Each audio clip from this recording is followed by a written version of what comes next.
En este ejercicio E, la consulta seguramente será por la superficie del triángulo, porque el perímetro es muy sencillo. Para calcular la superficie de un triángulo, ya sabemos que la misma, para calcular la superficie ya sabemos que la superficie es igual a base por altura sobre 2. En este caso, tomaríamos como base a el lado desigual de este triángulo isósceles, que sería en este caso la base que vemos acá de 10 centímetros, y tendríamos que calcular la altura. La altura, como sabemos, es un segmento perpendicular a la base que llega al vértice opuesto. Esta sería la incógnita. Para calcular esa altura, lo que tenemos que saber son las características del triángulo isósceles que fueron explicadas en el apunte.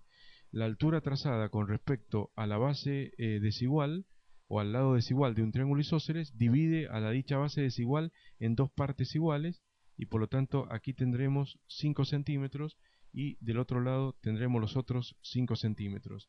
Entonces lo que vamos a hacer nosotros es lo siguiente.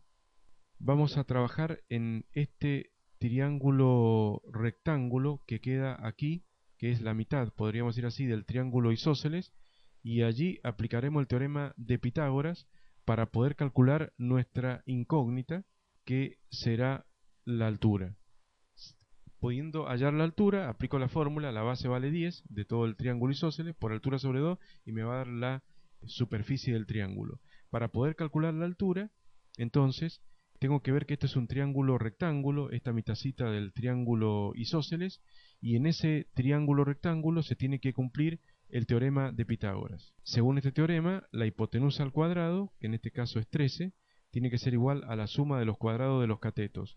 Por lo tanto, 13 al cuadrado tiene que ser igual a 5 al cuadrado más la altura al cuadrado, que es la incógnita. Y de ahí despejo la altura y me va a quedar para calcular la misma y reemplazar la superficie, y así de esa manera puedo hallar la superficie o área de ese triángulo.